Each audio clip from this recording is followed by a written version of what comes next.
김민석 국무총리님, K 국정설명의 사회를 맡은 전라남도 경제부지사 강의원입니다. 반갑습니다.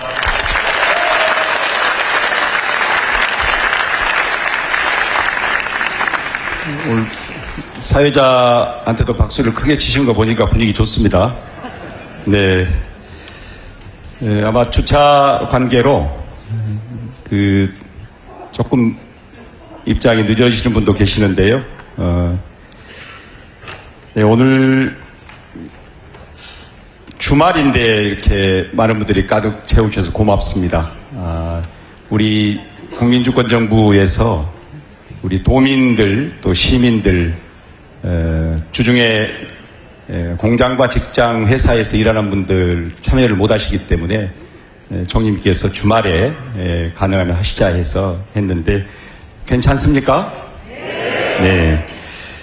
오늘 K 국정설명회는 김민석 국무총리님이 국정 성과와 미래 방향을 국민 여러분에게 직접 설명드리는 전국 순회 행사입니다. 서울과 광주 그리고 인천, 민주평통 그리고 오늘 전남 앞으로 경기도까지 예고되고 있습니다. 앞으로 쭉 이어지실 것으로 보고 이 소통과 보고의 고속도로를 열어주고 계시는 총리님께 진심으로 감사를 드립니다. 오늘 이 전라남도에서 열리는 이번 설명회는 국정과 지역이 어떻게 함께 나아가야 하는지를 공유하고 전라남도가 국가 균형 성장 속에서 맡게 될 전라남도의 역할과 비전을 함께 고민하는 뜻깊은 시간이 되리라고 생각합니다. 대한민국의 에너지 수도로 특히나 우리 이재명 국민주권정부의 중심에 서 있는 우리 전라남도에서 국정에 대한 이해를 넓히고 전남의 미래를 함께 그려보는 소중한 계기가 되기를 기대합니다. 오늘 이 행사는 KTV 유튜브 채널에서 생중계되고 있습니다. 그것은 먼저 공지드립니다. 많은 분들이 오실 텐데 먼저 양해해 주신다면 기념 촬영부터 하려고 하는데요. 우리 언론에서도 꼭 좀 부탁을 하고 그래서요. 그래서 모두 한번 자리에서 일어나 주시면 고맙겠습니다. 그리고 우리 앞줄에 계시는 총리님, 우리 김영록 지사님, 김태균 도의 의장님, 또 오늘 우리 지역에 우리 박지원 의원님을 비롯해서 국회의원님들, 또 시장군수협의 회장님, 김성 회장님이시죠. 또 시군 의회 협의회장님, 또 우리 청년대표 미리 좀 공지를 드렸었는데요. 앞쪽에 설치된 조형물 뒤로 좀 가까이 서주시면 고맙겠습니다. 네. 가운데 통로를 어떻게 될 겁니까? 이쪽에. 네, 우리 언론인들께서 좀 양해를 구하시는데요. 가운데 통로로도 좀 이렇게 함께 해주시면 고맙겠다고 그러십니다. 네. 네. 오늘 우리 지역 의원님들이 대부분 오셨어요. 우리 박지원 의원님, 신정훈 의원님, 김원희 의원님, 문금주 의원님, 조계원 의원님, 권향엽 의원님, 김문수 의원님, 또 멀리서 우리 서미화 의원님도 함께 오셨습니다. 보니까 오늘 전국구 행사입니다. 우리 경기 시흥의 문정복 의원님도 오셨고요. 손 한번 흔들어 주십시오. 어제 오마이TV에서도 뵀는데요. 그 다음에 우리 부천의 이건태 의원님도 오셨고요. 네. 전주의 이성윤 의원님도 오셨고, 또 보니까 부산에서도 오셨는데, 부산 수영의 우리 유동철 지역위원장도 함께 하신 것 같습니다. 네. 네. 고맙습니다. 자, 모두 정면 봐주시고, 시나리오에 구호를 하나 하자고 했는데, 송년이니까 한번 해보겠습니다. 이제 표정이 어둡습니다. 밝게 한번 해보겠습니다. 요새 대통령님이 이제 업무 보고 받으시는 거 보면서 이거 나라 제대로 가고 있구나 이런 생각이 드시죠? 그래서 제가 국민주권정부 하면 최고다 이렇게 한번 해보겠습니다. 자, 국민주권정부 한 번 더 해보겠습니다. 그래도 여기가 전라남도 아닙니까? 변방 전남이 이제 대한민국 중심으로 등장하고 있습니다. 우리 전남의 대표적인 구호입니다. 오케이 지금은 하면 전남시대 한번 해주십시오. 오케이, 지금은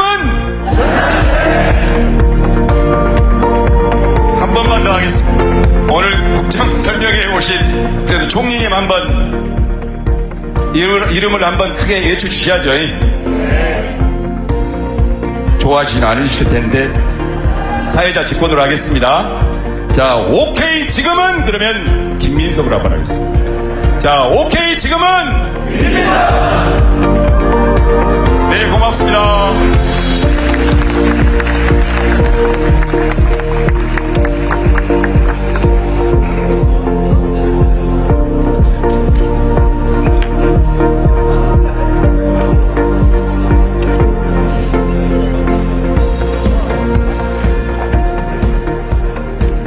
네,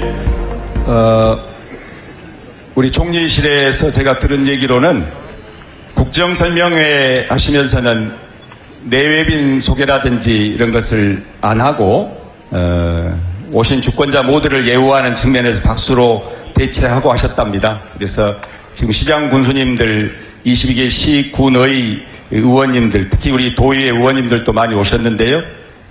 얼굴로 서로 인사하는 걸로 하고 구체적인 호명 통한 소개는 가름하도록 그렇게 하겠습니다.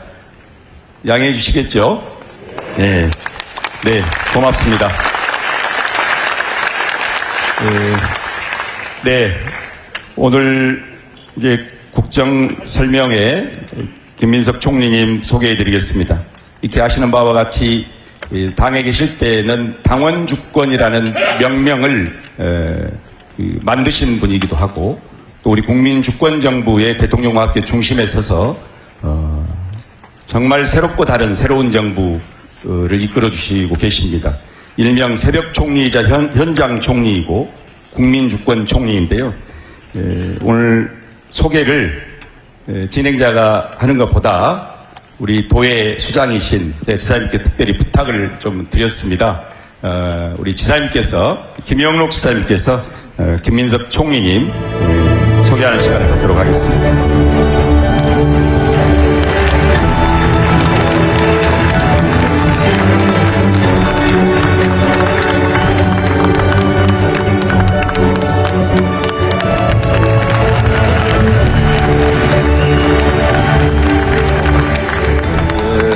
K1은 김민석 총리님이시고 저는 K 한 10 정도 됩니다.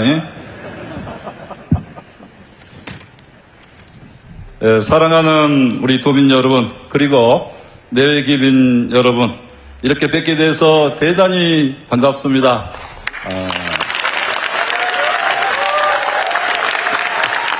총리님을 모시고 이렇게 첫 국정보고회를 우리 전남도청에서 한 것은 처음 있는 일이어서 대단히 정말 기쁘게 생각하고, 특히 지금 국민주권정부 출범 한 6개월 만에 이렇게 오신 우리 총리님께 뜨거운 감사의 말씀을 드리고, 2층에서도 오신 분도 열렬히 환영해 주고 계시는데 감사의 말씀을 드립니다.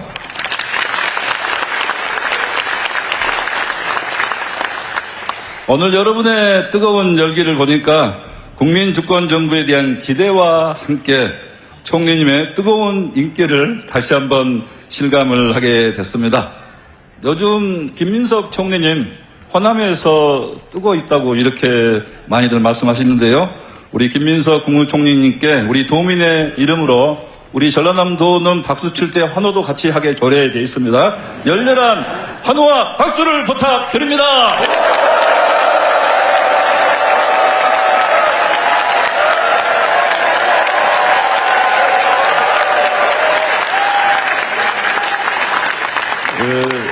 총리님, 역대 지금 이렇게 큰 환호 소리를 들어본 적이 처음입니다. 역시 큰 인기를 실감을 합니다. 이 총리님과 비상계엄을 생각해 보면은 지난해 9월 가장 먼저 계엄 가능성을 이렇게 경고를 하셨고, 또 불법 비상계엄 이후에는 국민과 함께 가장 맨 앞에 서서 민주주의를 지켜내고 또 자랑스러운 K민주주의를 만들어내는 선봉에 서서 가장 큰 공을 세웠다고 이렇게 생각을 합니다. 총리님께서는 이재명 국민주권정부 출범 이후 그동안 준비해온 국정 플랜을 중심으로 해서 중요한 역할들을 많이 수행해 오고 계시면서 특히 총리님께서 직접 챙기신 에이펙 정상회의는 세계적으로 국격과 국익을 높이는 역대급 성공을 거두는 정말 자랑스러운 행사였다 생각합니다. 또 지역의 목소리를 현장에 들으면서 직접 이렇게 챙겨주시는데요. 현장형 새벽 총리 국정 운영을 해오시는데 지난 추석 때는 쉬지 않고 전남에 오셔서 벼깨시문유병 피해 현장 직접 둘러보시고 농림축산식품부 장관에게 즉시 바로 지시를 해서 농업 제로 인정받게 해주신 데 대해서도 다시 한번 감사의 말씀을 드립니다. 그리고 국가 균형 발전을 위해서도 이 전남에 대한 각별한 관심 그리고 지원을 아끼지 않으셨습니다. 이재명 대통령 정부 호남의 특별한 희생에 대해서는 특별한 보상을 해주겠다 이렇게 엄명을 하셨는데 취임해서 100일 지나자마자 우리 전라남도에 정말 여기 다 많이 걸어졌잖아요. 아까 3가지라고 했는데 여기 걸어진 것 보면 한 7가지 정도 된 것 같은데요. 이런 예를 들면은 글로벌 AI 데이터 센터 구축, 국가 AI 데이터 컴퓨팅 센터, 인공태양 연구시설, 또 분산에너지 특구, 이런 경천 동지할 초대형 사업들이 속속 전남에 이렇게 유치되게 됐는데 이러한 부분은 이재명 대통령님과 총리님께서 원TV 돼서 우리 전라남도를 정말 크게 소문해 주신 덕분으로 생각하고 여기 다 됐는데 곧 될 것이 하나 있습니다. 통합대학교 국립의대 설립. 여러분.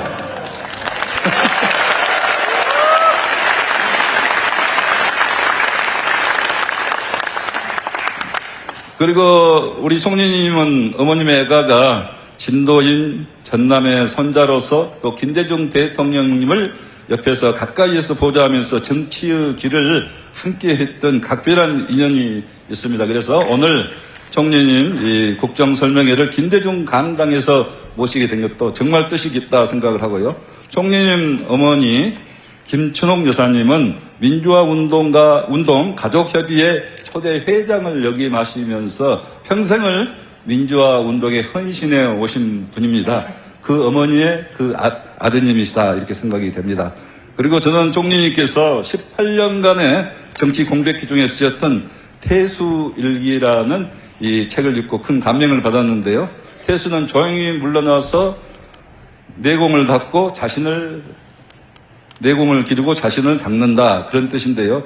이 태수라는 제목은 김대중 대통령님께서 당시 총리님께 태수의 시간을 갖기를 참 잘했다고 격려 말씀한 것에서 비롯됐다고 합니다.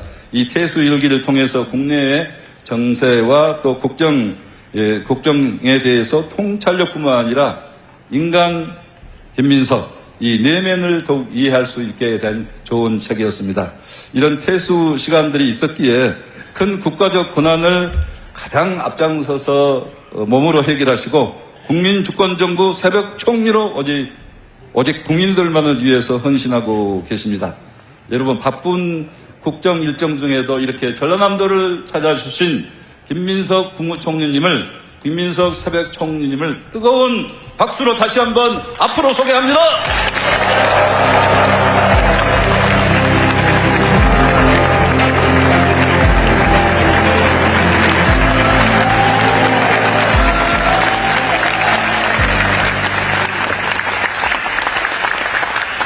김영록 지사님 소개를 다 듣고 나니까 가도 되겠구나 이런 생각이 들었습니다. 굉장히 뜻깊습니다. 제가 김대중 강당에서 사실은 민주정부 4기에 이제 김대중, 노무현, 문재인을 이어서 이재명 대통령, 이재명 정부의 첫 6개월이 이제 지나가는 시점에 국정보고회를 하게 된다는 것이 가슴이 떨릴 만큼 사실은 뭉클합니다.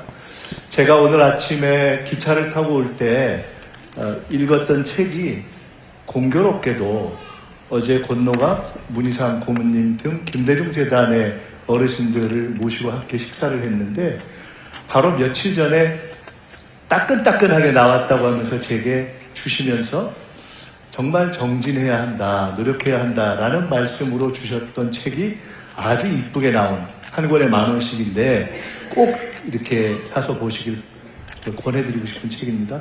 김대중 어록집이라는 책이 새로 나왔습니다.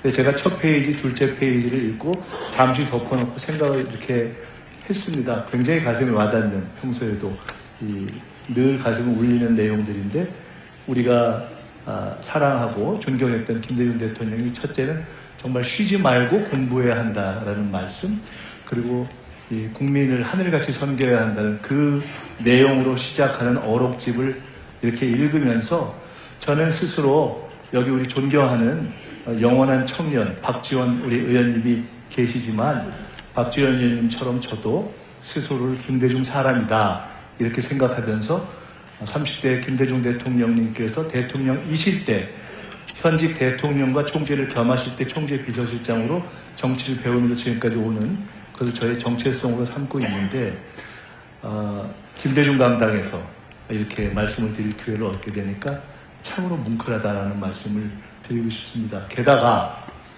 기억하실지 모르겠습니다만은 제가 당에 있을 때 계엄이 나기 전에 전당대회를 하면서 수석 최고위원이 됐는데, 그때 많은 사람들이 저게 무슨 귀신 신하라 까먹는 소리냐라고 의아해할 때 제가 우리는 집권을 준비해야 한다라는 얘기를 했던 기억이 납니다. 제가 집권 플랜 본부의 본부장이 되겠다라는 이야기를 했고, 그때 김대중과 이재명을 잇는 다리가 되겠다라는 각오를 말씀드렸었는데, 저는 요새 제가 존경하는 김대중 대통령이 있었다면 요새는 하루하루 일상 속에서 보고 배우는 이재명 대통령님을 모시고 정치를 하고 있습니다. 우리가 4기에 걸친 대통령을 만들어냈는데, 김대중 대통령님이 참으로 항공모함 같은 분이었다면 노무현 대통령님은 활화산 같은 분이었고, 문재인 대통령님께서는 참으로 이렇게 은은한 바다 같은 분이셨다면, 이재명 대통령님이 아마 전략과 디테일, 정책에 있어서는 가장 사실은 깊이 아는 분이 아닐까. 그래서 저도 비교적 정치를 일찍 시작해서 이렇게 쭉 해왔습니다만은, 저도 비교적 공부를 열심히 하는 정치인 중에 한 사람이다 라고 생각을 하고 있습니다만은, 요새 업무 보고 보시잖아요. 재밌죠? 하는 사람은 괴롭습니다. 옆에 있는 사람은 아주 힘듭니다. 이 만만치 않은 수업 강도와 긴장감에서 업무 보고를 이렇게 하는데 순간순간 정말 많이 배웁니다. 그래서 그렇게 배울 점이 많은 대통령을 모시고 6개월간 이렇게 지내온 국정을 보고드리게 되었다는 것이 너무 좋고요.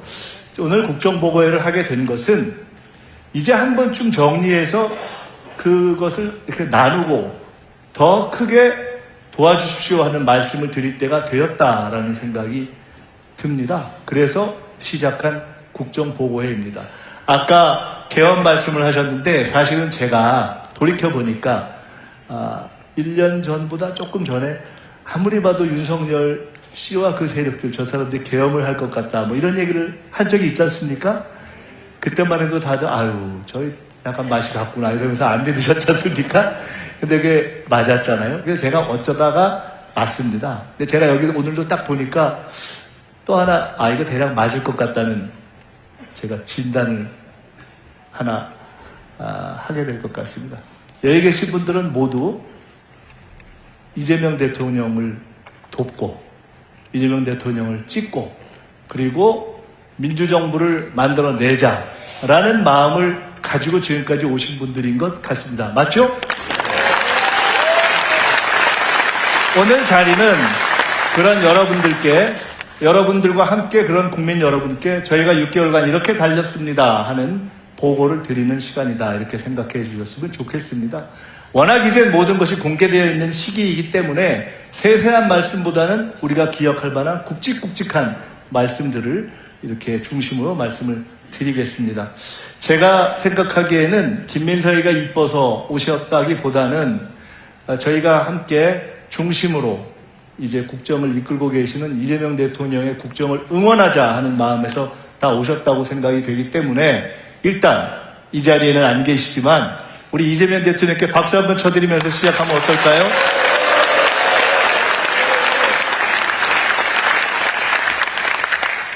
우선 간단하게 이야기를 시작하기 전에 그냥 몇 가지 수치를 살펴보겠습니다.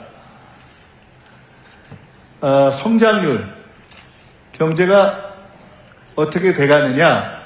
여러분, 이게 제로, 그러니까 0입니다. 이 밑으로 가면 마이너스죠. 이 마이너스를 완전히 바닥을 기었던 시기가 윤석열 시기입니다. 그런데 이게 마이너스에서 딱 꺾어져서 다시 올라가기 시작한 시간이 언젠가 기억을 되돌이켜 보시면 윤석열 탄핵이 결정됐던 시점. 정말 나라가 암울해 보인다 하는 시점에서 탄핵이 딱 결정된 시점부터 우리에게는 새로운 희망이 생기기 시작했던 것이죠.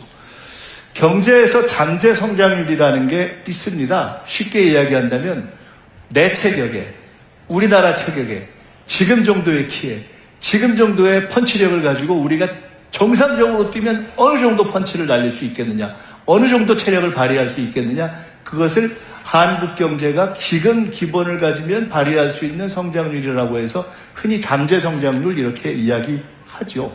근데 사실 지금 대한민국은 우리의 기본 체력에 맞는 잠재 성장률도 발휘하지 못했다. 우리가 생각하는 잠재 성장률, 일반적으로 경제학자들이 이야기하는 잠재 성장률이 대략 1.8에서 2 정도라고들 이야기를 합니다. 마이너스로 갔던 한국 경제가 회복되기 시작해서 이제 경제학자들이 혹은 한은에서 혹은 IMF에서 분석하고 전망하기를 내년에는 1.8, 이제 우리는 우리 키와 우리 체격과 우리 체중에 맞는 정도로 뛸 수 있는 정도로 회복될 것 같다. 조금 더 긍정적으로 보는 분들은 저게 한 2까지도 갈 수 있겠다. 이렇게 분석을 하고 있는, 종합적으로 얘기하면 우리는 이제 적어도 수치상으로는 반등을 시작한 거죠. 이것은 소비심리입니다. 100이 가운데입니다. 100보다 낮으면 야, 이거 영 아닌 것 같아. 100보다 높으면 좀 괜찮아질 것 같아. 경제학자들은 한테 여쭤보니까 6가지의 변수를 종합해서 소비심리를 종합한다고 하더라고요. 내가 더 쓸 것 같아. 남이 더 쓸 것 같아. 경제가 어떻게 될 것 같아. 이것이 종합돼서 지금은 최초로 소비심리가 지난 몇 달간 쭉 올라와서 110대까지 올라와 있습니다. 코스피 추이는 사실 더 말씀드리지 않아도 될 것 같습니다. 윤석열 정부 시기에 2000대에서 그냥 왔다 갔다 횡보를 하고 버벅거리던 것이 우리가 지난 대선 때 기억하시면 5천을 목표로 하겠다, 중장기 목표로 하겠다고 했을 때 많은 언론인, 특히나 야당 등에서는 비판을 넘어 비난까지 했었는데 지금 이미 우리는 4천대를 넘어서서 있습니다. 이 지금 쭉 올라갔다가 조정 기간을 거쳤는데 제가 바로 직전 어제까지 이거를 이 업데이트, 가장 최근 것까지 반영한 것입니다. 4020. 물론 어려운 점들이 남아 있습니다. 최근 우리 모두가 걱정하는 환율 문제가 남아 있고 특히 수도권에 있어서의 문제가 있는 부동산 문제 등이 있지만, 그러나 누구도 부인할 수 없는 것은 전체적인 경제에 있어서의 큰 흐름은 반등되기 시작했다. 경제가 심리라고 하면 결국 가장 본질적인 문제로서 이재명 정부에서 경제가 살아날 수 있을 것 같다, 살려야 되겠다라는 국민들의 마음의 합이 시작된 것이죠. 지난 6개월 동안에 국정에 가장 큰 에너지를 쏟고 국민들이 가장 걱정했던 것은 무엇이냐? 한미 관계입니다. 그 중에서도 한미 관세 협상이죠. 정부를 시작하는 시점에 제가 대통령님과 말씀을 나누다가 이런 말씀을 서로 나눴던 기억이 납니다. 어느 정도 기간 대통령님 오직 이거에만 집중하십시오. 나머지 소소한 거는 그냥 심부름 제가 하겠습니다. 한미 관세 협상이 돌이켜보시면 지금은 그래도 일단 낮기 때문에 조금 낮지만 얼마나 불안했습니까? 경제를 하는 분들이 다 도대체 이게 관세가 어떻게 되는 거냐? 끝나긴 끝날 거냐? 그런 시간이 있었죠. 거기에 사실 대통령이 누구도 해줄 수 없는 가장 본질적인 대통령의 일은 외교와 안보인데 지금은 경제전쟁의 시대이기 때문에 가장 어려운 문제인 사실은 안보 문제와 경제 문제가 다 얽혀있는 한미 관세 협상이 우리 국가와 국민 모두의 운명에 달리는 가장 큰 일이었죠. 근데 이게 타결이 됐는데 여기 아시다시피 워낙 많은 내용이 있기 때문에 그리고 관심 있는 분들이 여러 가지 공부를 했기 때문에 저는 딱 3가지만 말씀드리려고 합니다. 첫째는 상업적으로 합리적인 투자만을 한다. 상업적 합리성입니다. 여러분, 동네에서 싸움을 해도 그렇고 회사 간의 싸움을 해도 그렇고 나라 간의 협상을 하고 경쟁을 해도 그렇고 사실 기본적인 결정은 힘에서 결정이 납니다. 등치 크고 힘이 세면 일단 유리하죠.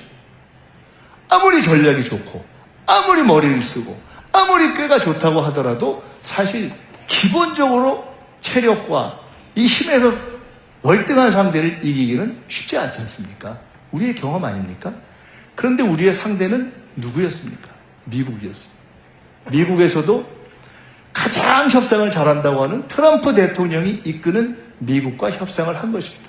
따라서 이번 협상은 우리가 미국과 한국의 협상 결과가 누구에게 유리했는가만을 보면 되는 것이 아니라 미국과 협상했던 전 세계의 다른 모든 나라와 비교했을 때 특히 우리가 주로 생각하는 예를 들어 미국과 일본, 미국과 유럽 이런 우리가 주로 경쟁하는 나라들과 비교했을 때 우리가 얼마나 덜 불리하게 협상했느냐 사실은 그걸로 승부가 난다고 보는 것이 맞지 않겠어요?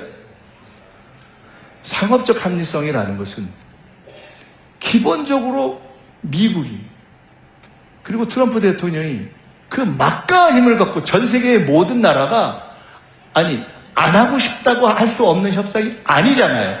할 수밖에 없는 협상이잖아요. 기본적으로는 밀리는 협상이잖아요. 결과가 나오면 누구도 이거는 이 협상하기 전보다 우리는 미국보다 훨씬 유리해졌다라고 이야기하기 어려운 협상 아닙니까? 그렇기 때문에 참으로 어려운 협상인데 그래서 경우에 따라서는 이거 불리하기만 한 거 아니야? 우리가 손해보는 거 아니야?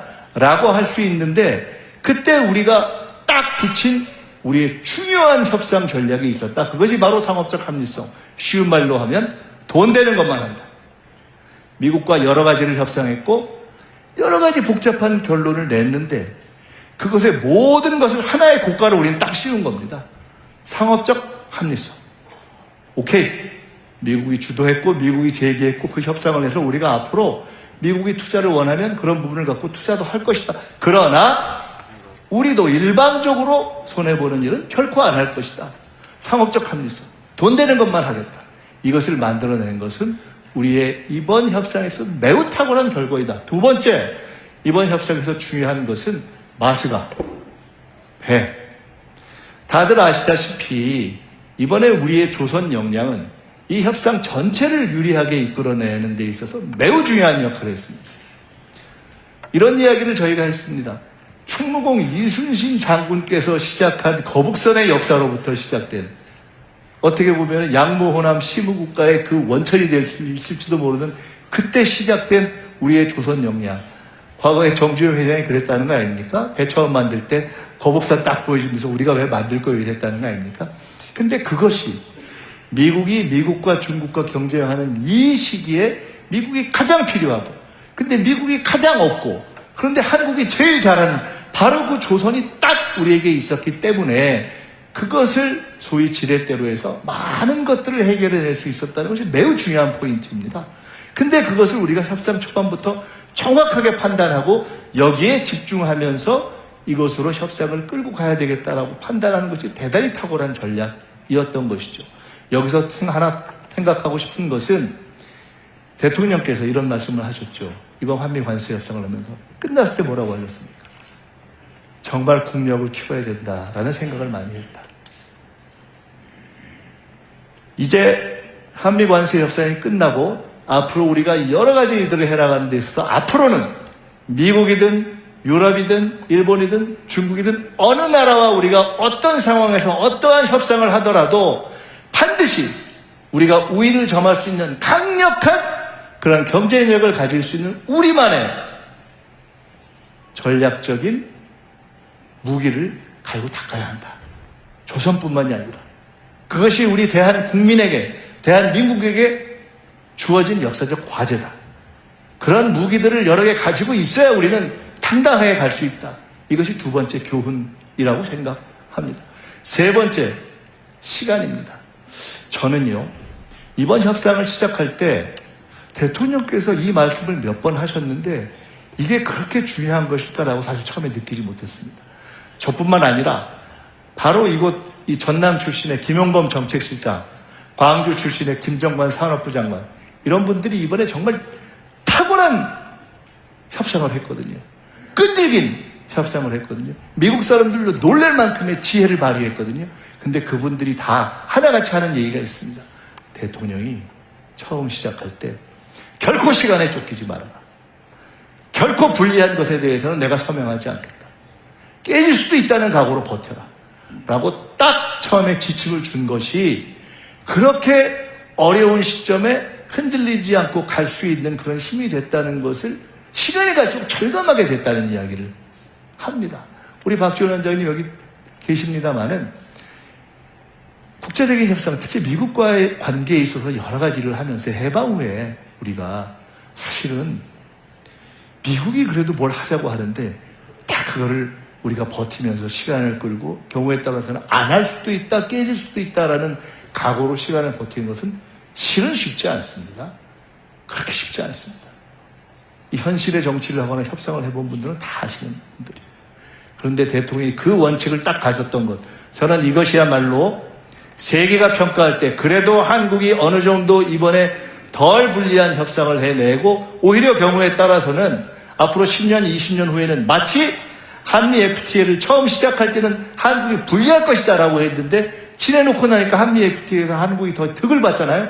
그런 것처럼 이번 관세 협상의 결과 10년, 20년 후에는 어쩌면 한국이 미국조차도 결코 함부로 할 수 없는 그러한 강력한 경쟁력을 가진 나라로 가는 데 있어서의 그 기반을 쌓은 최대의 대전략이자 대원칙은 저는 대통령이 실무자들에게, 책임자들에게 딱 원칙적 지침을 준 것, 그것이 가장 큰 것이었다, 이렇게 말씀드립니다.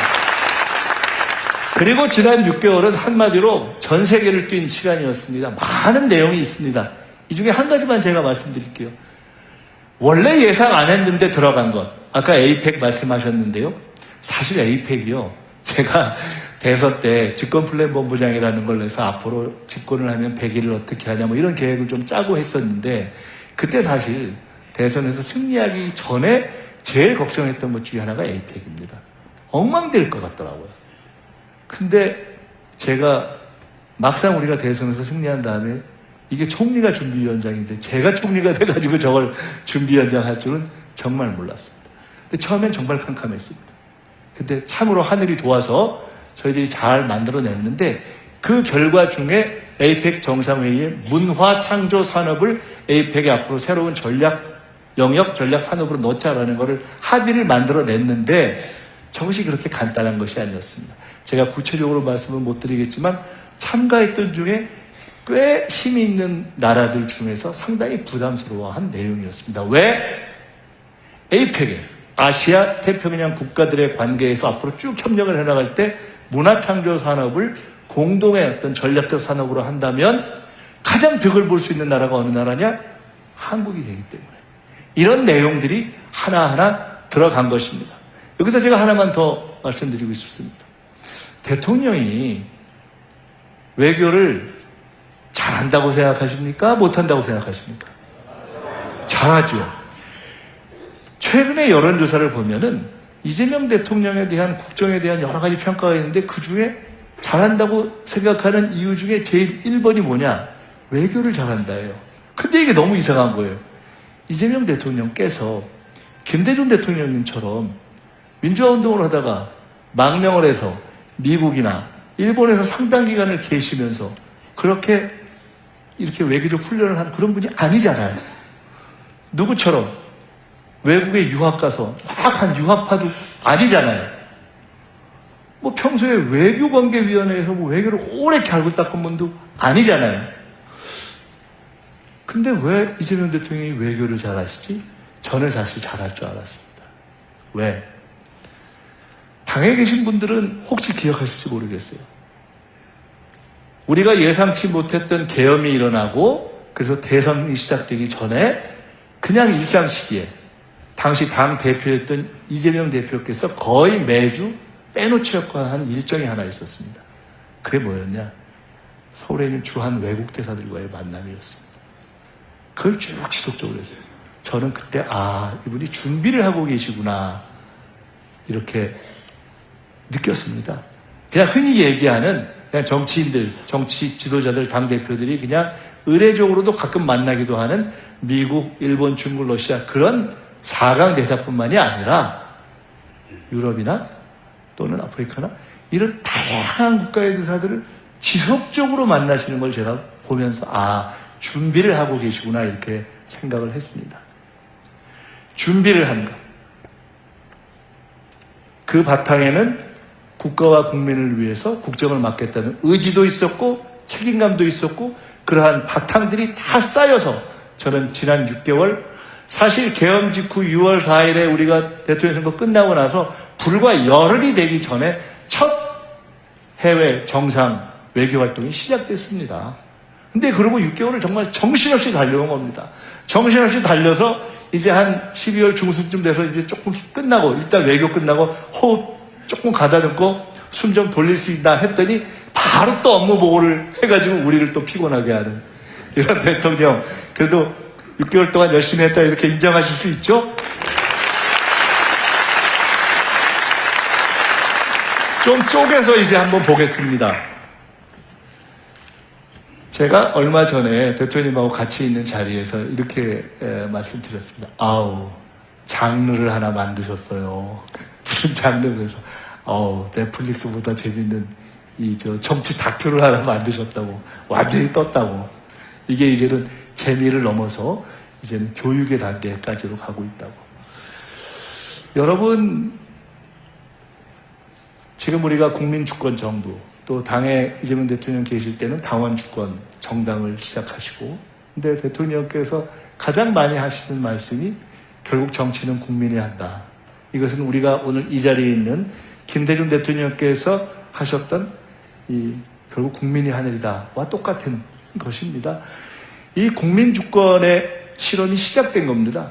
국무회의가 열리고 타운홀 미팅이 열리고 업무보고가 열리고 이에 대해서 이렇게 표하는 분도 있고 저렇게 표하는 분도 있지만 분명한 것이 있습니다. 이제는 국정은 열렸습니다. 이 열린 방향은 결코 뒤로 가지 않을 것입니다. 더 많이 열릴 것입니다.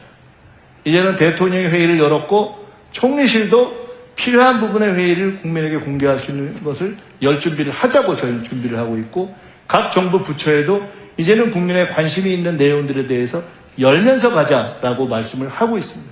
이제는 이 방향으로 가야 하고 또 하나 분명한 것은 저는 지금 우리 모두가 주인공이 돼서 함께 만들어내고 있는 이러한 새로운 민주주의적 실험은 전 세계로부터 혹은 AI 시대 혹은 민주주의 시대 그러면서 한편으로는 민주주의의 위기로 지금 평가되고 있는 이 시기에 세계가 평가할 수 있는 새로운 민주주의 시대의 문을 우리가 열고 있는 것이다.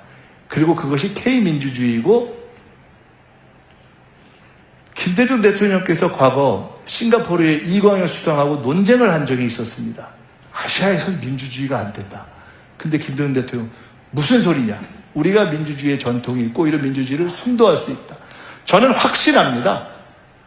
지금부터 5년 내에 그리고 5년 후에 대한민국은 지금 이재명 대통령과 국민주권정부와 그리고 우리 모두가 함께 만들고 열고 있는 이 새로운 열린 민주주의의 실험을 통해서 전 세계에서 미국보다도 다른 서구 나라보다도 다른 어느 나라보다도 더 앞서가는 K민주주의, 세계적인 민주주의 선도국가로 갈 것이다. 확신합니다. 이것은 그냥 관념적인 민주주의가 아니라 여러분, 저는 정치를 쉬었을 때 미국에 가서 잠깐 공부를 했거든요. 그때 제가 이런 생각을 했습니다. 미국의 최대의 수출품이 뭐냐? 전 헌법이라고 생각했습니다. 이제 대한민국의 최고의 수출품이 민주주의가 되는 시대가 올 것입니다.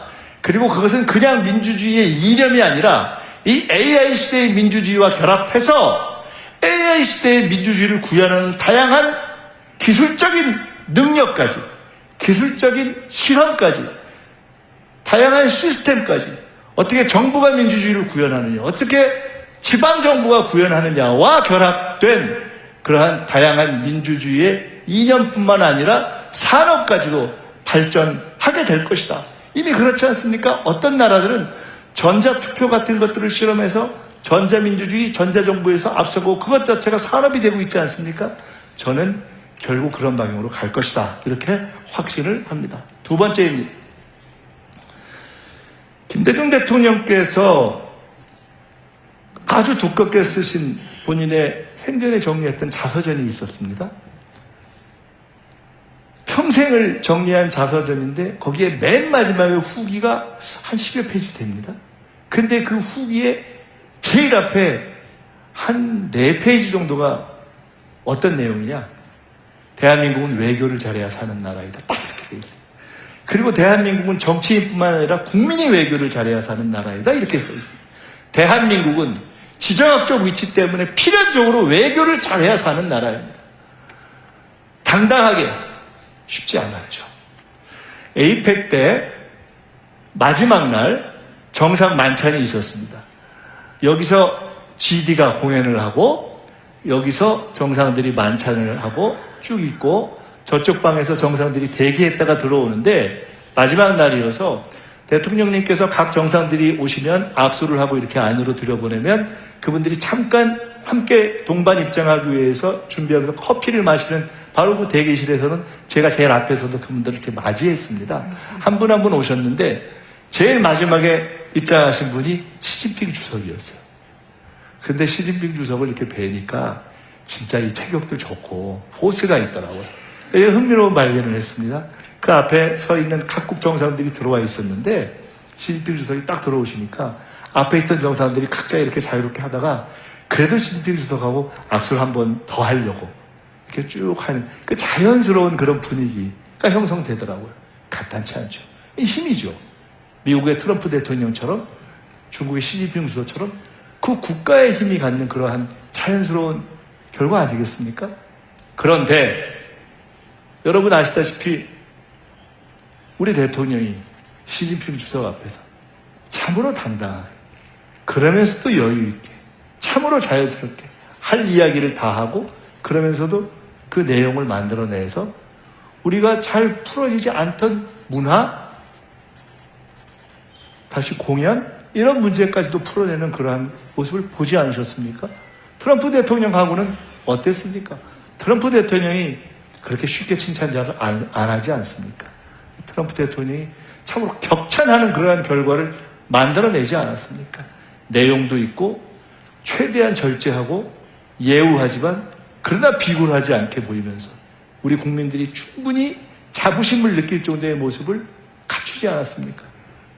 일본 총리와는 어땠습니까? 일본과의 관계가 쉽지 않지 않습니까? 그런데 이재명 대통령이 처음으로 보수 대통령들도 그렇게 안 했는데 미국 가기 전에 일본부터 가서 일본 총리 만나고 미국 대통령 만나고 그러면서 한미일 관계를 다 풀어버리지 않았습니까? 일본이 문제가 많죠. 현재까지 우리와 외교적인 쟁점이 많습니다. 일본이 우리와 풀지 못하는 문제 중에 예를 들어 위안부 정신부 내 문제 같은 것이 있죠. 일본의 역대 수상 중에 고노 외상이라는 분이 있었습니다. 김대중 대통령 때 고노 외상이죠. 아버지 고노 요헤이, 아들은 고노 타로, 아버지도 외상, 아들도 외상. 그 아들 고노 외상이 저와 한 20, 30년 된 친구입니다. 그 아버지 집에도 같이 가서 자고 그랬습니다. 총리 임명장을 딱 받는 날 마침 임명장 받고 쫙 차 마시고 있는데 전화가 왔어요. 보니까 고노 전화예요. 그러니까 일본에 있는 고노 외상 전화가 왔다고. 제가 전화를 받았더니 첫 질문이 너무 궁금한 거예요. 야, 대한민국 대통령이 일본과 외교를 앞으로 잘 풀어간다고 하는데 진짜냐? 그게 너무 알고 싶은 거예요. 그때 제가 이렇게 얘기했습니다. 진짜다. 우리는 역사적인 원칙성, 즉 역사에 있어서 원칙은 훼손하지 않는 것을 지키면서 그러나 외교적인 연속성, 외교 자체는 흔들리지 않는 그런 연속성을 함께 조화롭게 지혜롭게 조화시켜 나갈 것이다. 정말 그렇게 할 거냐. 그 이후의 결과는 현재까지 그런 상태로 되고 있습니다. 우리가 풀어야 하는, 제가 언젠가 김대중 대통령님께서 은퇴하신 후에 동교동으로 찾아뵀을 때 한번 이런 말씀을 드려봤던 적이 있습니다. 김대중 대통령님의 햇볕 외교는 한마디로 얘기하면 미국, 일본, 중국, 러시아 다 잘 지내자는 거 아닙니까? 맞다 그러시더라고요. 우리는 반드시 우리 주변에 있는 나라들, 미국, 일본, 중국, 러시아, 미국, 중국, 일본, 러시아, 북한까지 포함해서 우리의 운명이 얽혀있는 나라들과 굳이 더 나쁘게 지는 이유가 없는 것 아닙니까? 이걸 어떻게 하면 좀 더 좋게 만들 것인가의 지혜를 발휘해야 하는 것 아닙니까? 그것을 당당한 모습으로 풀어낸 것, 저는 그것이 지금까지 6개월 동안 우리가 가진 외교의 가장 큰 성과가 하나가 아닌가 이렇게 생각을 합니다. 동의하시죠?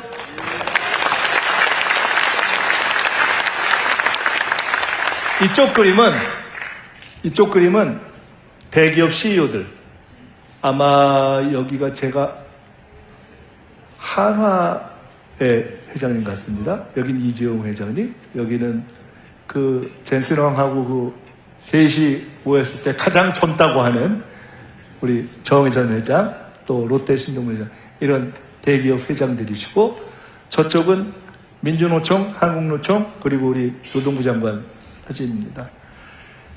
경제를 저렇게 우리가 풀어왔죠. 그 한미관세 협상을 하는 과정에서 가장 미국의 강경파 중에 하나였다는 분이 미국의 러트닉 상무장관이라고 합니다. 근데 그 상무장관 러트닉 장관이 그랬다는 겁니다. 아니 도대체 너네 한국은 어쩜 이렇게 기업과 정부가 몽땅 한편이 돼가지고 달려드냐. 이런 나라를 본 적이 없다 이렇게 이야기를 했다는 겁니다. 저는 우리가 그간 경제를 이끌어오고 또는 경제정책을 써온 데 있어서 여러 가지 측면이 있지만 가장 중요한 모습 하나는 바로 이 투명성이라고 생각합니다. 한미관세 협상을 하는 과정에서 이런 기사들이 많이 난 걸 보셨을 겁니다. 대통령이 혹은 1대1로 혹은 1대4로 대기업 회장들을 많이 만났습니다. 그런데 10년 전, 20년 전이었다면 많은 사람들이 혹은 언론이 아유 저 정부가 또는 대통령이 저 대기업 CEO들하고 만나서 뭔가 골방에서 뭐 좀 이상한 짓 하는 거 아니야? 이런 때가 있었잖아요. 전혀 없잖아요. 아무도 그런 의문 자체를 제기하지 않잖아요. 제가 저 문제를 놓고 대통령님하고 말씀을 나누면서 이런 말씀을 나눴던 적이 있습니다. 우리는 진짜 꿀릴 게 없으니까, 떳떳하니까, 당당하니까, 검은 도움을 받은 것이 없기 때문에 당당하고 자신있게 할 수 있는 것이 아니냐. 제가 미국 유학을 할 때 비즈니스 가버먼트 릴레이션십, 기업과 정부의 관계라는 수업을 들었던 적이 있습니다. 한 20, 30년 전입니다. 근데 그때는 그 수업의 의미를 몰랐습니다. 요새 제가 느낍니다. 어떤 나라가 선진국이 되는 데 있어서 가장 중요한 척도의 하나가 바로 그것이로구나. 기업과 정부가 떳떳하고 당당하고 투명하게 정말 국가를 위해서 필요한 일을 정부도 당당하게 요구하고 기업도 당당하게 얘기하고 그리고 그것을 투명하게 보여줄 수 있는 바로 그러한 관계가 그 나라의 자본주의, 그 나라의 시장경제, 그 나라의 경제가 얼마나 선진화되는가의 척도이다. 저는 이재명 정부가 바로 그러한 큰 자락을 깔았다고 생각합니다. 이제는 정책에 있어서 때로는 생각이 다르고 그럴 때도 있겠지만 그러나 정부와 노동, 정부와 기업이 언제든지 당당하고 투명하게 만나서 하나하나를 풀어가고 그것을 상생의 관점에서 풀어가는 그러한 기초를 닦았다. 동의하시죠?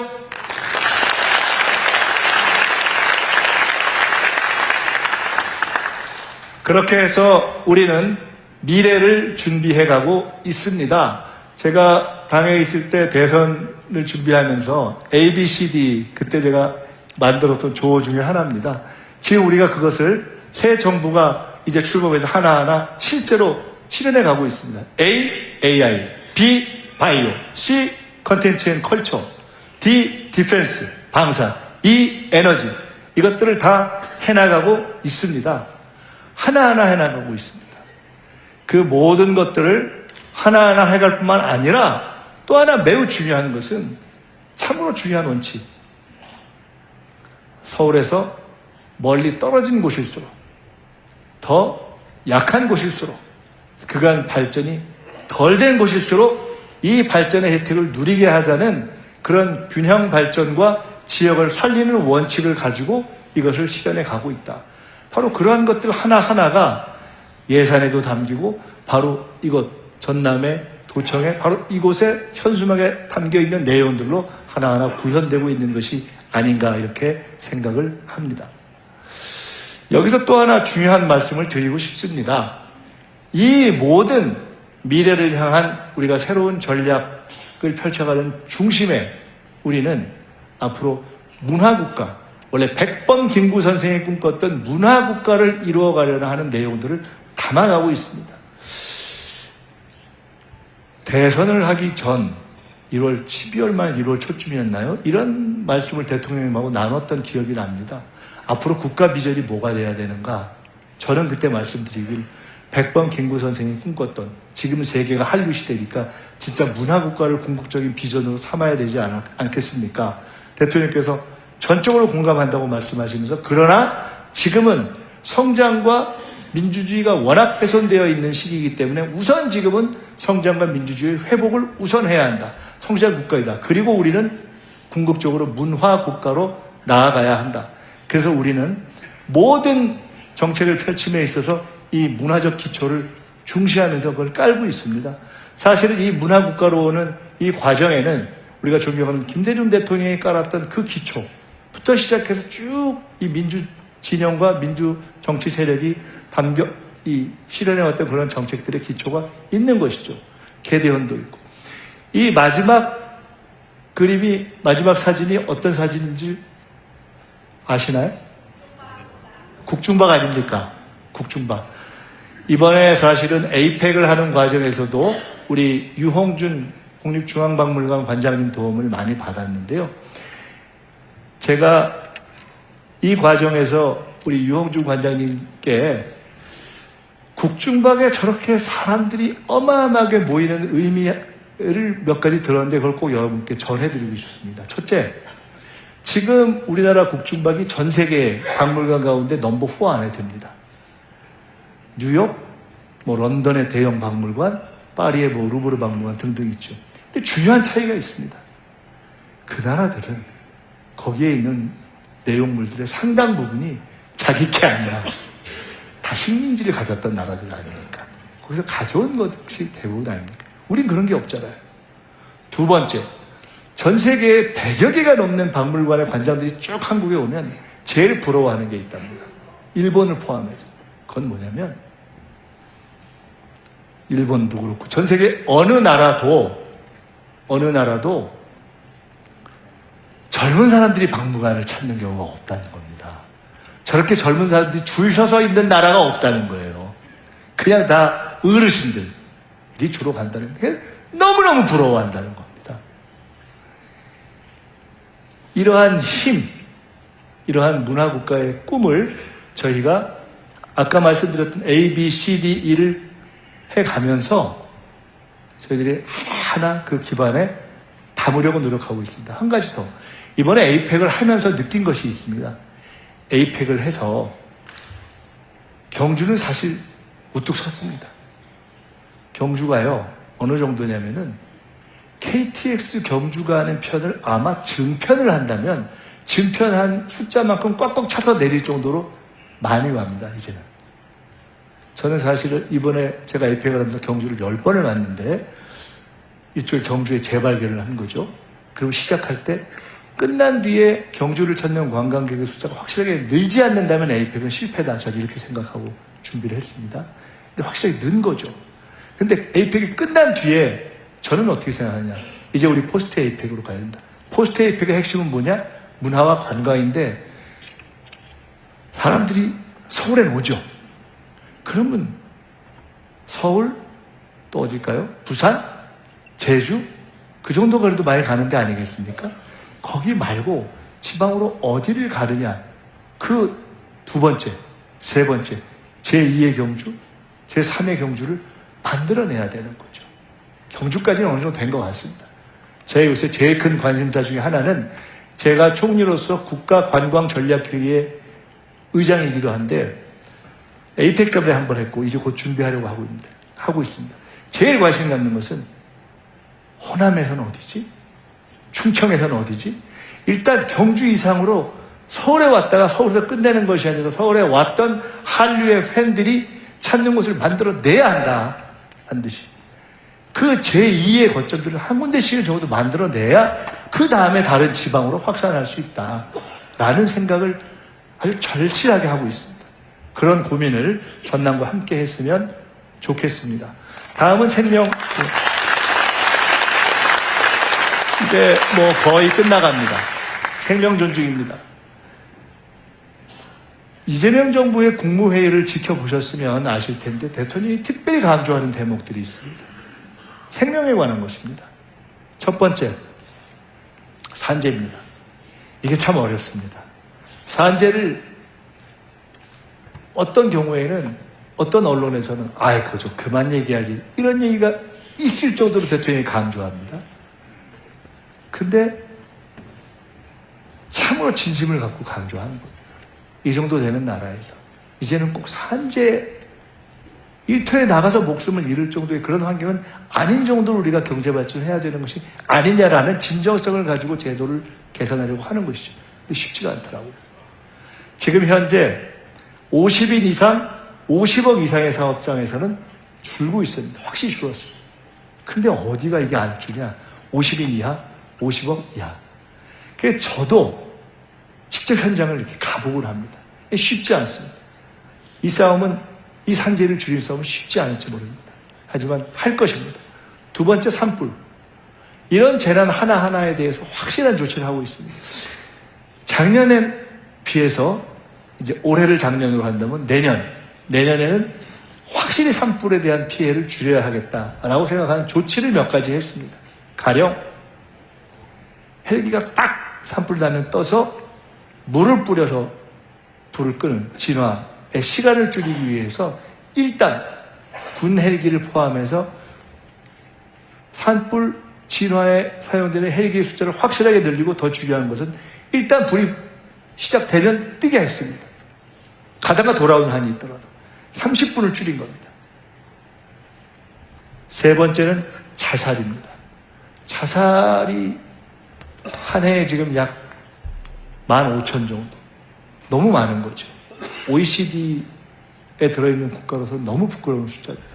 이 부분이 사실은 정책을 해보신 분들은 아시겠지만 가장 많은 돈을 쓰고 가장 많이 얘기하는데 가장 해결 안 되는 몇 가지를 꼽아보라면 자살, 아마 출생률을 높이는 문제, 뭐 이런 정도 등등이 아닐까 싶습니다. 근데 이것이 지금까지 상당히 많은 노력을 하고 예산 투입도 됐었는데 잘 진전이 안 되고 있는데, 이 부분을 반드시 해결하자고 해서 총실 산하에 따로 자살 관련한 대책 본부까지 만들었습니다. 이런 부분을 해 나가겠습니다. 새 정부가 출범한 것만으로 그래도 우리는 비교적 평온한 일상을 찾았습니다. 더 이상 오물풍선이 날아다니고 확성기로 그에 대응하는 그러한 것은 우리가 선제적 조치를 통해서 막았습니다. 최근에는 알고 보니 무려 1년 전부터 사실상 이쪽에서 윤석열 세력이 먼저 도발한 것 아니냐라는 증언까지도 나오고 있는 상황입니다. 쉽지는 않습니다.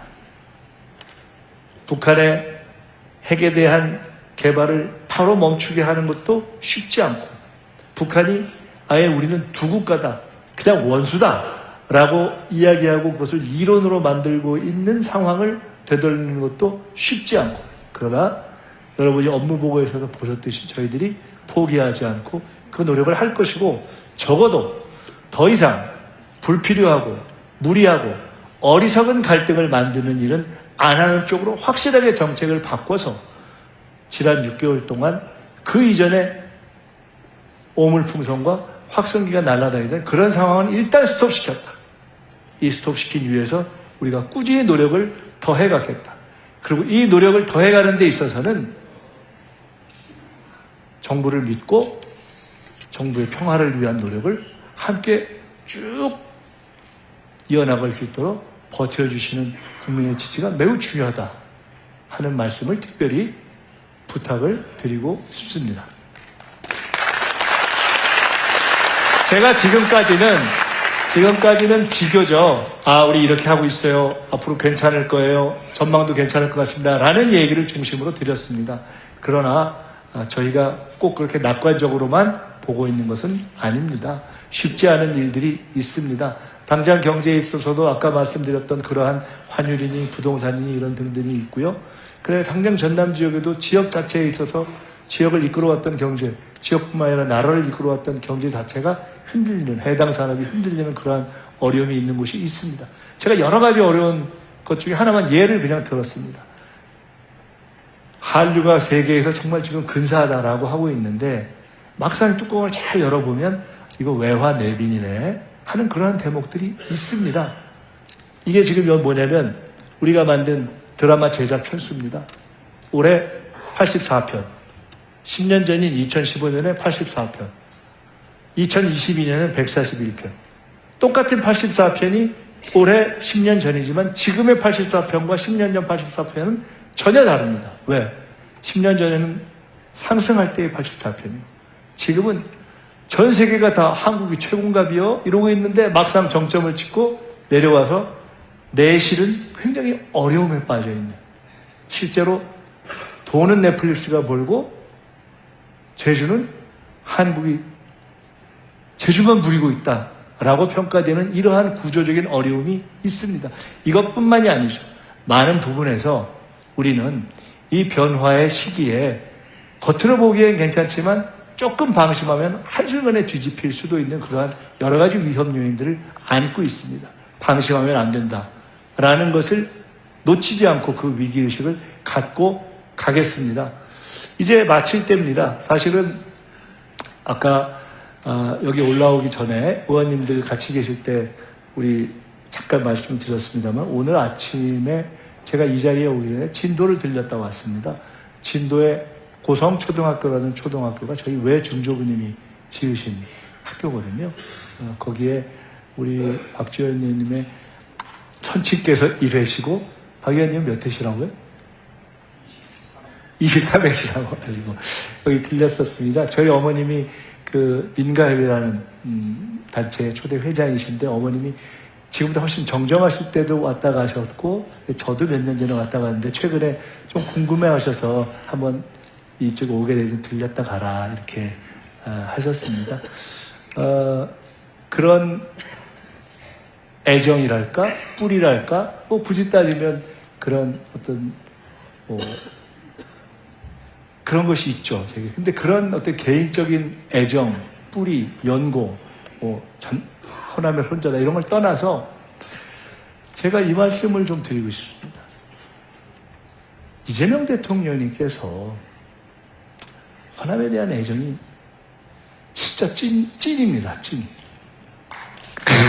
제가 그거를 너무 잘 압니다.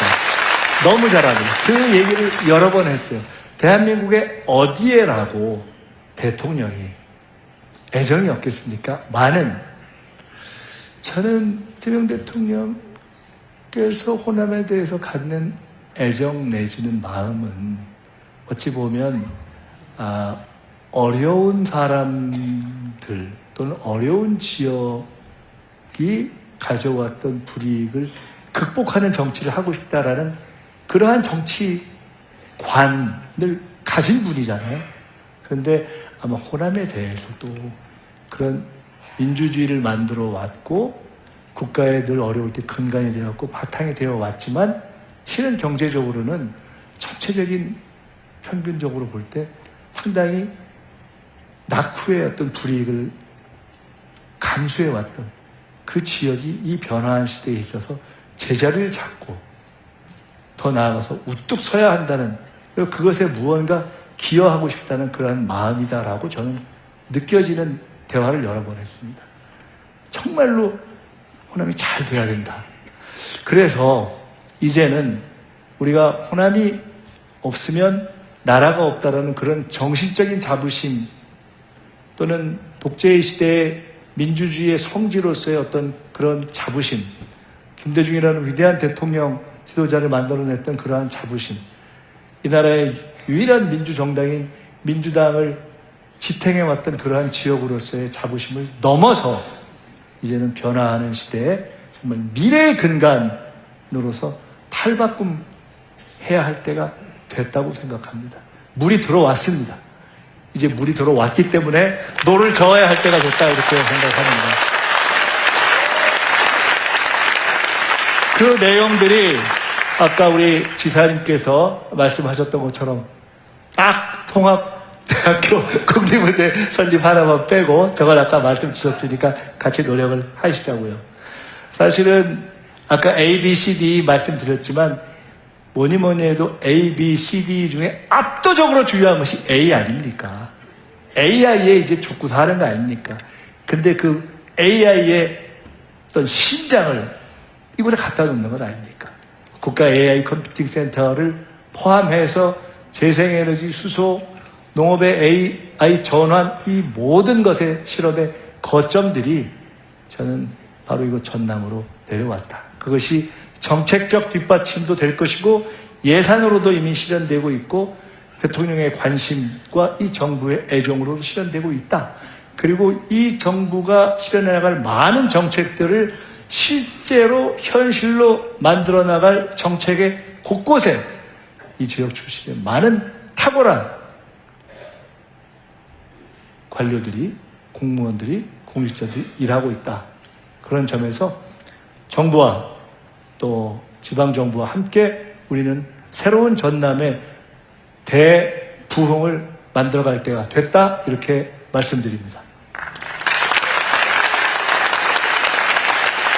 마치겠습니다. 제가 처음 시작할 때 대통령께 우리 여기 안 계시지만 응원 한번 하고 시작하시죠 라고 말씀드렸는데 여러분 우리는 대통령제 나라잖아요.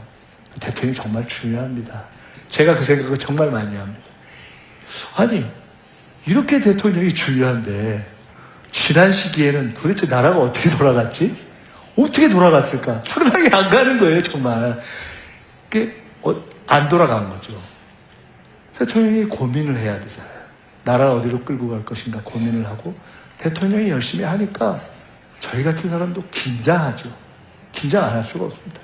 정말로 긴장하고 더 책임을 갖게 되고 더 공부하려고 하고 그렇게 합니다. 제가 그럴 때 장관들은 어떻겠습니까? 각 공공기관의 장들은 어떻겠습니까? 일선 공무원들은 어떻겠습니까? 업무 보고를 하니까 다들 와서 이야기를 해요. 밤새 공부한다는 거예요. 정말 이게 다들 이렇게 열심히들 하는데 저는 어제 금융위 공정위 업무 보고를 할 때 제가 금융위 공정위 관계자들에게 이렇게 얘기했습니다. 이렇게 화끈하게 금융위 공정위가 시장 질서를 바로잡는 일을 하겠다는 걸 밀어주는 대통령을 만나기가 어려울 수 있다. 남아있는 기간 동안에 진짜 국가의 질서를 제대로 바로잡자 하는 각오로 일하자 이런 얘기를 했습니다. 앞으로 처음에 제가 넷플릭스보다 재미나는 젠플릭스다 이렇게 얘기했는데 이 모든 것의 주인공은 결국 우리 국민, 우리 함께가 될 것입니다. 그리고 대통령은 집단지성에 대한 확고한 믿음이 있습니다. 지난 총선 전에는 어떤 분들은 5년이 너무 길다 뭐 이렇게 했는데 요새는 사람들이 5년이 너무 짧다 이러는 거 아니에요? 야 이거 막 더 했으면 좋겠다 이런 분들도 있는 거 아니겠습니까?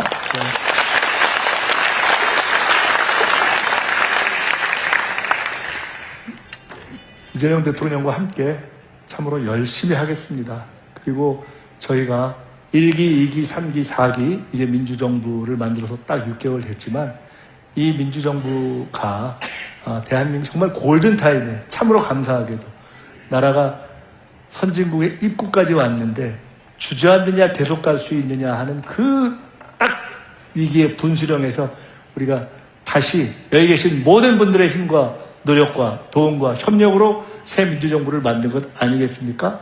이것을 성공시키는 것은 그냥 이재명 대통령 개인의 노력으로 되는 것도 아니고 제가 옆에서 돕는다고 해서 될 수 있는 것도 아니고 하기 때문에 더 열심히 생중계 보시고 더 열심히 댓글도 보시고 분명한 게 하나 있어요. 댓글은 정부에 있는 장관 누구보다도 대통령이 더 꼼꼼히 다 보십니다.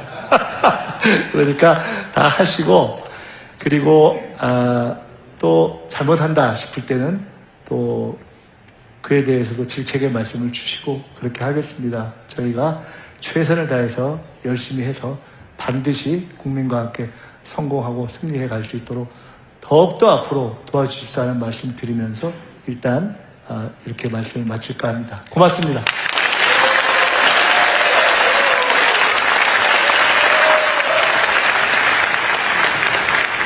아니, 앉으세요. 왜 그러세요? 앉으시고요.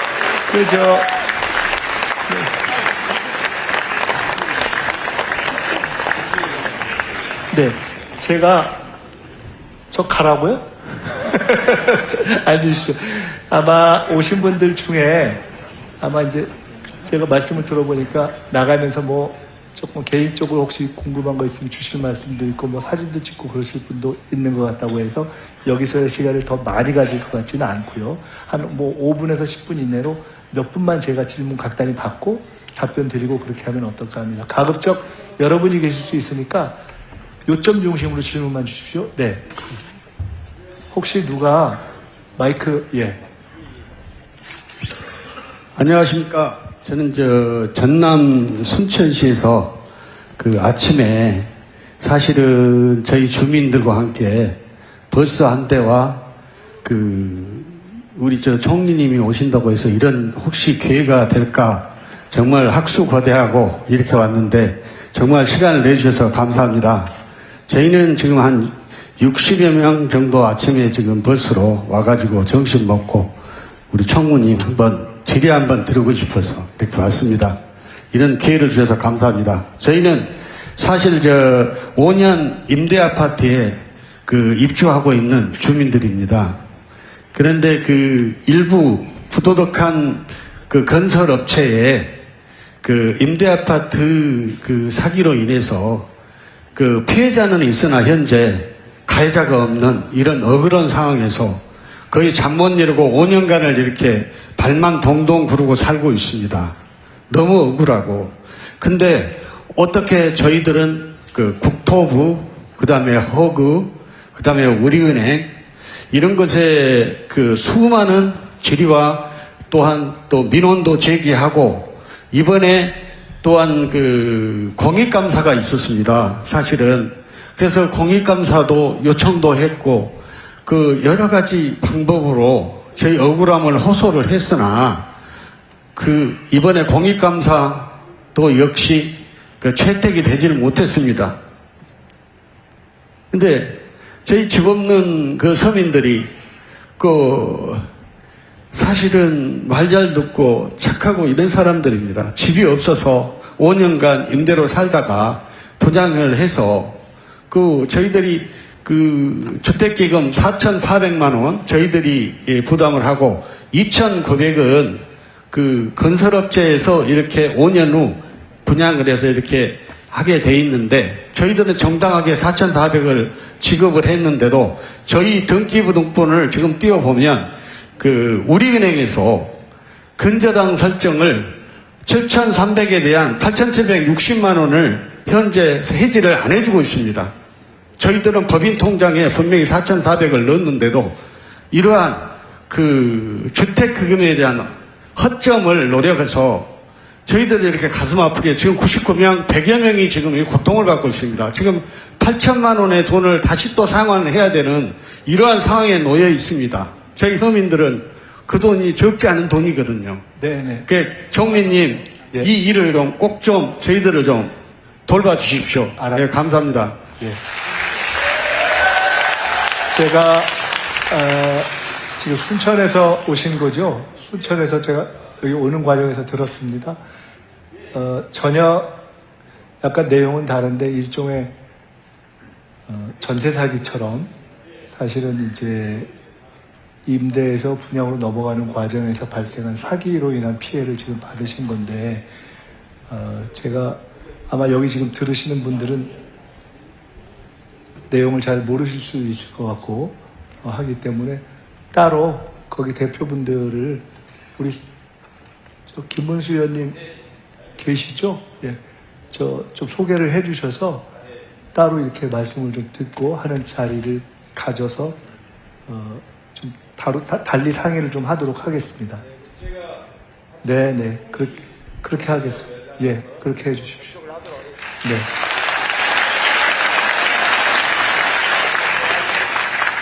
이렇게 하시면 어떨까요? 여기 꽤 많이들 계셔서 나가는 과정에서 또 뭐 인사도 하시고 해야 테니까, 지금 손든 분, 한 서너 분 되시는 것 같습니다. 그러니까 간단하게 하시면 한꺼번에 제가 모아서 답변 드리겠습니다.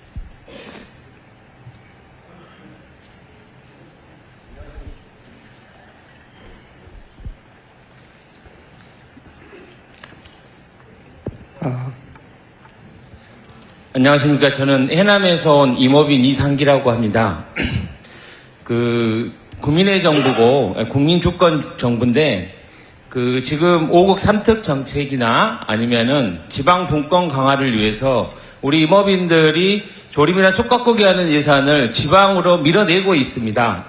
이게 내려야 될 부분들이 있긴 하지만 아직 지방으로 내리기 어려운 부분들이 있다고 저희 임업인들은 강력히 문제 제기를 하고 있습니다. 이 부분에 대해서 한 번 더 검토해 주셨으면 좋겠습니다. 네, 그 다음에 요 앞으로 잠깐만요. 네, 이 앞에 두 분 하시면 될 것 같습니다.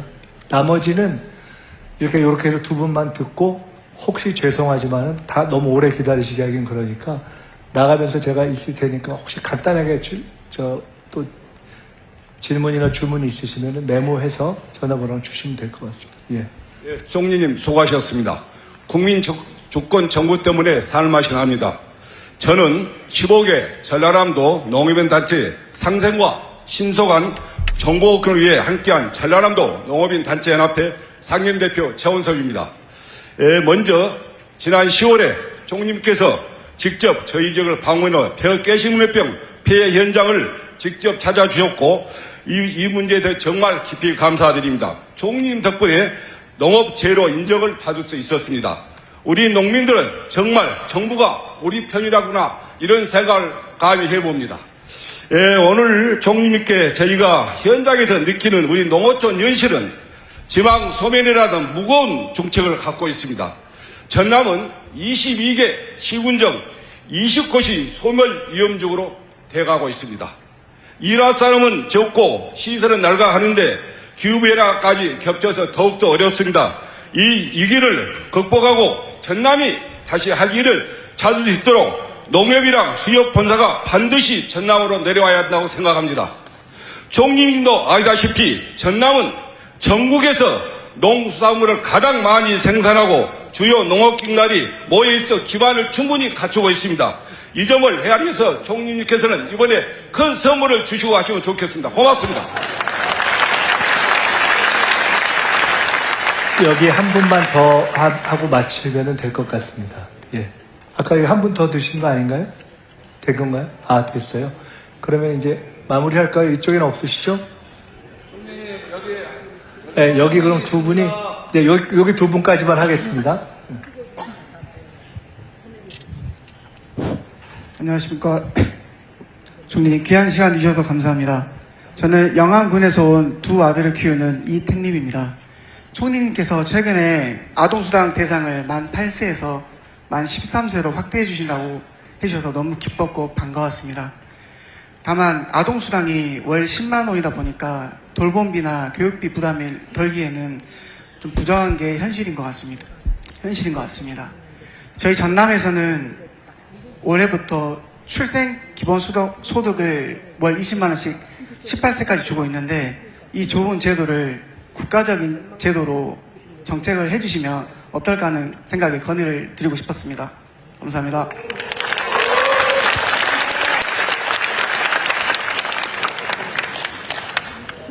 그 옆에 끝난 건가요? 두 분? 네, 그러면은 고맙습니다. 네, 이제 다른 분들은 나가면서 저랑 개인적으로 말씀 주시죠. 네. 우선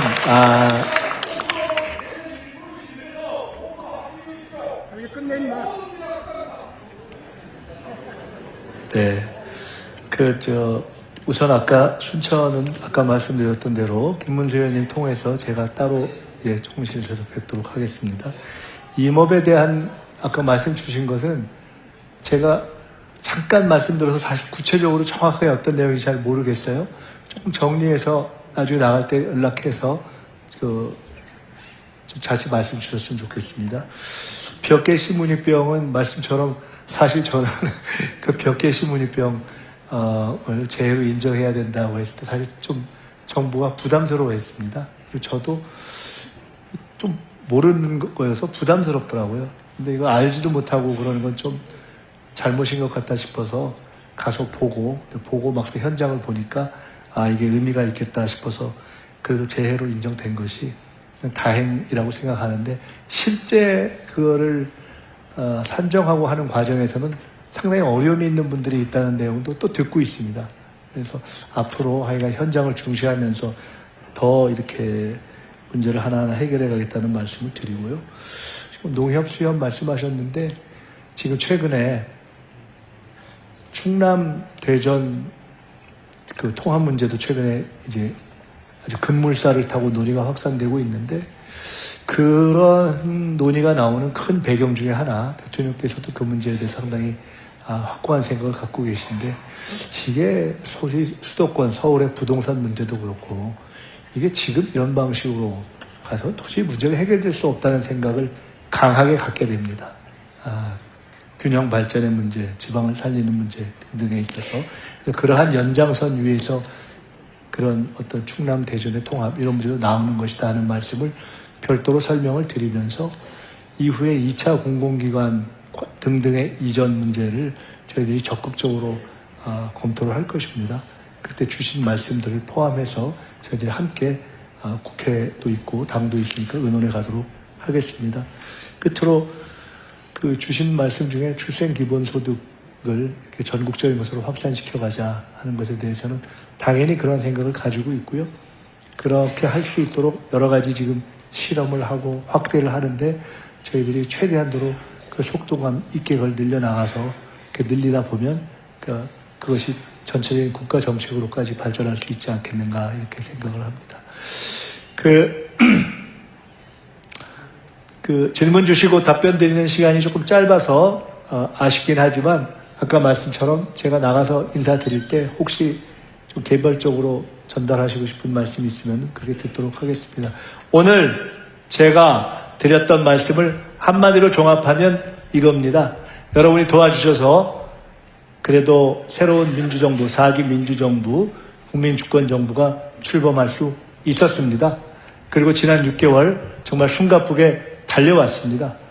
부족한 점 있지만 그래도 큰 어려움 몇 가지를 해결해 내오고 있습니다. 더 열심히 하겠습니다.